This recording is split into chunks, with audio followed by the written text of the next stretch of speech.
United, Trevor, have interviewed Ajax boss Erik Ten Hag for the vacant permanent managerial role. A project manager with a proven record of building teams. Is that the perfect fit, Trev? Well, listen, the perfect fit is to move with the times, in my opinion, and evolve with the game. And the game goes in cycles, and at times you'll have very physical players and that winning things like the Arsenal era. Other times you'll have passing teams like your Barcelonas or your Manchester Cities that are running the game. I feel the game has moved on now with technology, with the pitches, with the balls, with the boots, and the way that players are trained and coached to play a style of football which is passing. And you look at his history at Ajax, the founder of that style was Johan Cruyff, which is very much cut out the same cloth as Pep. I think it would be the right way forward, but again, I go above that.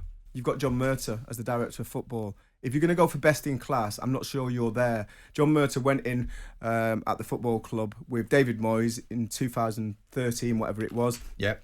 Moyes got sacked. He stayed around, ended up getting a head of recruitment and so some other kind of jobs, and then he's fallen into the hot seat.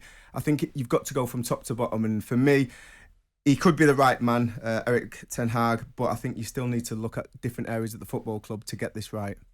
I mean, interestingly, Simon, it's not the first time I've heard this. Ten Hag apparently failed the final interview to become Mourinho's successor at Tottenham last year due to what was described as a lack of charisma.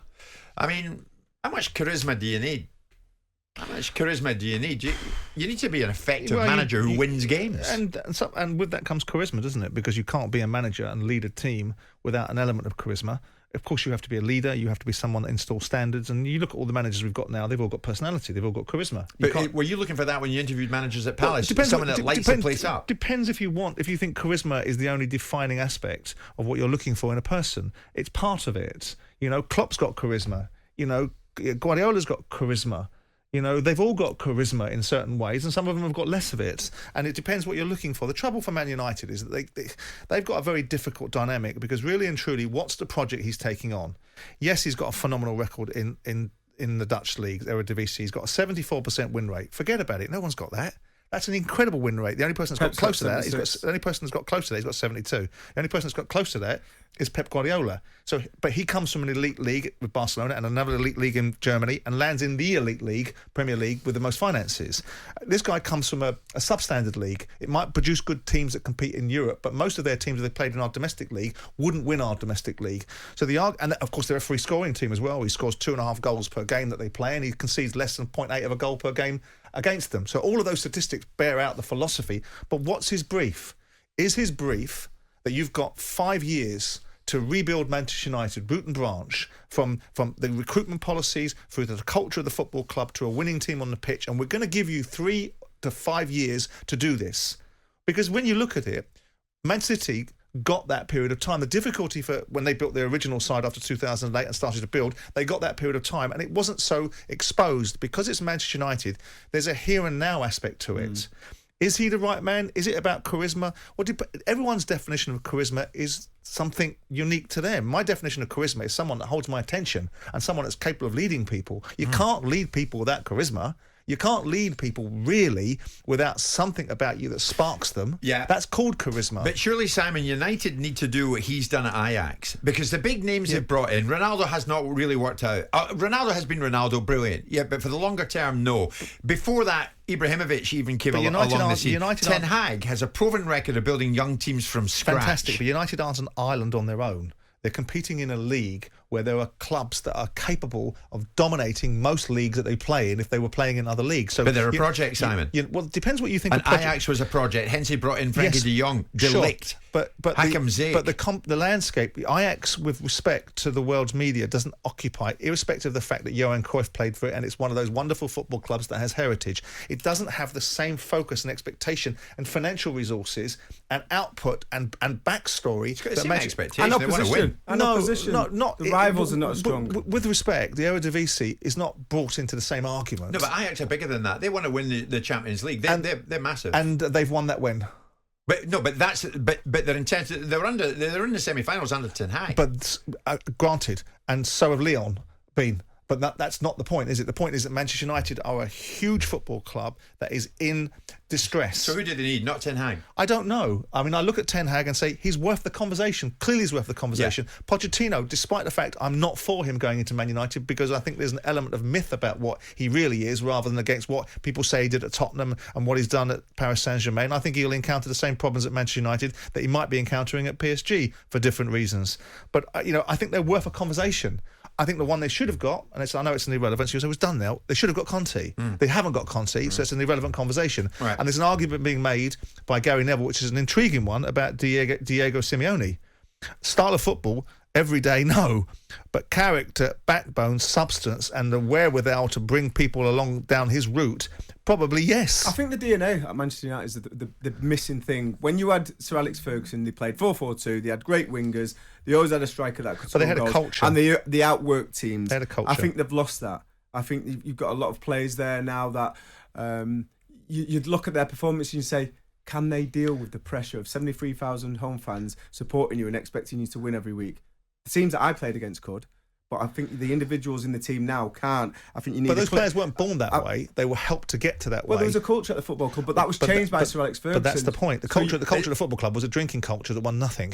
It won the FA Cup in 1986. So prior to that, Ron Atkinson, Yeah. Dave Sexton, and whoever else was in charge, Tommy Dock, over the 15 or 16 years that United's decline set in, won FA Cups, but not very much else. Right? And so you But I build think that from was the culture of football, not just Manchester United. Well, but United maybe, but it wasn't Liverpool's culture, was it? But Simon, when you break it down, and you're right, they can't get Conte. That ship has sailed. Maybe Simeone, I don't think so. I think it's down to two. It's Ten Hag or it's Pochettino. It may well be. Now, that you pay your money, you take your choice. Is he going to do what the United hierarchy need the new guy to do? Again, that Mourinho couldn't, that Van Gaal couldn't. But Mourinho did. And this is the argument that keeps on getting misrepresented. Mourinho put them into a space where they were bona fide second in the league. Not second in the league last year in a league that had Liverpool all over the place. Win the league. That won the Europa League, that won the League Cup and got close to winning the league in that season. Are Ten Hag or Pochettino, either of them, going to make United elite again? When? Because we asked senior management of Manchester United, are you going to win the Premier League in the next 5 years? And he said yes. They've been out the loop for a while. They've not won the Premier League for 9 years. So whoever comes They're not going to win it for another 9 years right. unless they do a significant change. They're not going to win the league for another generation unless they change. It all seems like knee-jerk reactions. This manager doesn't work. Get rid of him. We'll start again. Who? On that what basis? Manchester United. Knee-jerk reactions. No, that's not true. Players. I don't think there's a clear plan. Okay, so you think Ole Gunnar Solskjaer, given 3 years and 6 transfer windows and presiding over a culture that was getting worse and worse and more lackadaisical and more sloppy, wasn't someone given time? Well, that's your opinion. That's your opinion. They finished second in the league last year. I think they were improving year on year. There was chaos at Manchester United after that game against Watford. They were in disarray. The club was all over the place. Listen, they had a bad start to the season. That's why Ole Gunnar Solskjaer got sacked. But I just feel that you need a clear plan, and sometimes they might have to take a bit of pain. Manchester United. I feel they need to get somebody in who puts a clear plan in place. Philosophy of play, style of play. This guy, Ten Hag. No, you need a director of football to oversee the lot. He will recruit the manager. He will recruit the head of recruitment who's going to get players. Is that what you think a director of football does then? Defines a style of play? They've got people in place, Trevor. Murtaugh's in there. Richard No. Arnold's in there. No. He's right. Trevor's right. Of course, Trevor's right. They're not even. That's an embarrassment to even consider those guys to be best in class. If you look at the guys that are best in class, they are in Liverpool and in Manchester City. That's the reasons why the best in class manager and the best in class players and the best in class culture exists. Right. So but you've got to clear out the back. Who's going to get this damn job, Simon? I mean, you've been back in Ranić until recently. No, I believed that Ranić would do something very different than he's done. I felt that there'd be a change. I felt there would be an opportunity for him to put his foot down and change the direction of travel it was going in, and it hasn't proven that way. But he's not going to get it. No, so he who's hasn't. going to get it?